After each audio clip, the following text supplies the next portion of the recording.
Fala pessoal, tudo bem? Como vocês estão?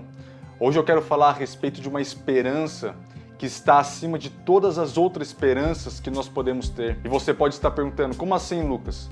Eu quero citar um versículo para você. Em 1 Coríntios, no capítulo 15, no versículo 19, o apóstolo Paulo ele fala assim: se a nossa esperança em Cristo se limita apenas a esta vida, somos os mais infelizes de todos os homens. Paulo aqui ele está falando a respeito de uma esperança que nós temos aqui nessa vida, como por exemplo, uma esperança talvez de um milagre acontecer, uma esperança para que uma situação adversa e complicada venha melhorar, uma esperança a respeito de uma notícia que talvez você esteja esperando.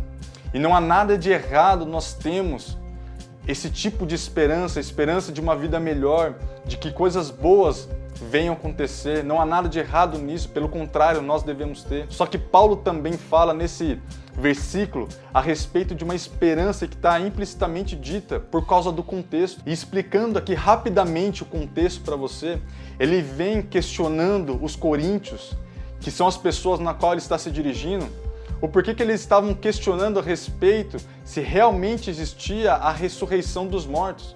Então Paulo ele começa a falar, se não existe a ressurreição dos mortos, Cristo também não ressuscitou. E ele começa a discorrer a respeito disso, porque se Cristo não ressuscitou, e ele fala assim, a nossa pregação e a nossa fé é em vão.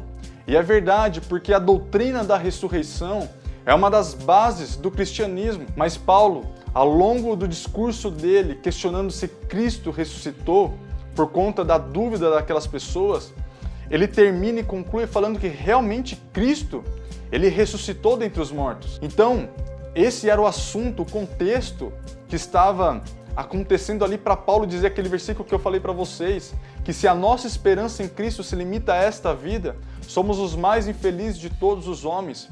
Porque, como eu disse, nós devemos ter a esperança nessa vida em relação às coisas, mas a esperança que está acima de todas estas outras esperanças é de que Cristo ressuscitou e Ele tem a salvação para todo aquele que nele crê. E essa esperança que deve nos nutrir, essa esperança que deve estar acima de todas as outras esperanças, porque o propósito de Jesus ter vindo aqui na Terra, e isso está escrito lá em Lucas 19:10, que fala a respeito de Jesus, que ele veio buscar e salvar o perdido, e esse foi o propósito dele, foi para que ele morresse, ressuscitasse, para que todo aquele que nele crê não pereça, mas venha morar com ele eternamente. Esse foi o plano de Deus para nós. Tanto é que as Escrituras diz assim, que Deus deseja que todos os homens se salvem e cheguem ao pleno conhecimento da verdade.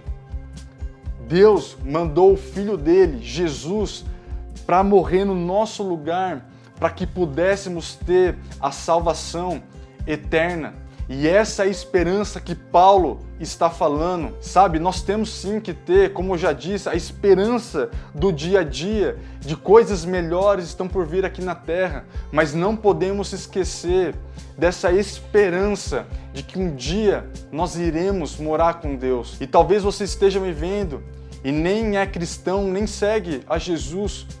Eu quero te dizer que a palavra de Deus, ela diz assim, que se você crer com o seu coração e confessar com a sua boca que Jesus é Senhor e Salvador da sua vida, então essa pessoa será salva.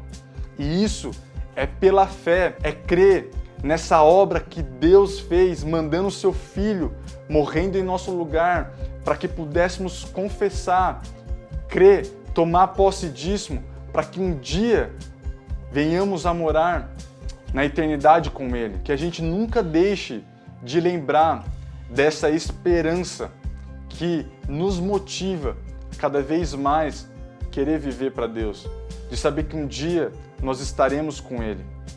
Que Deus te abençoe.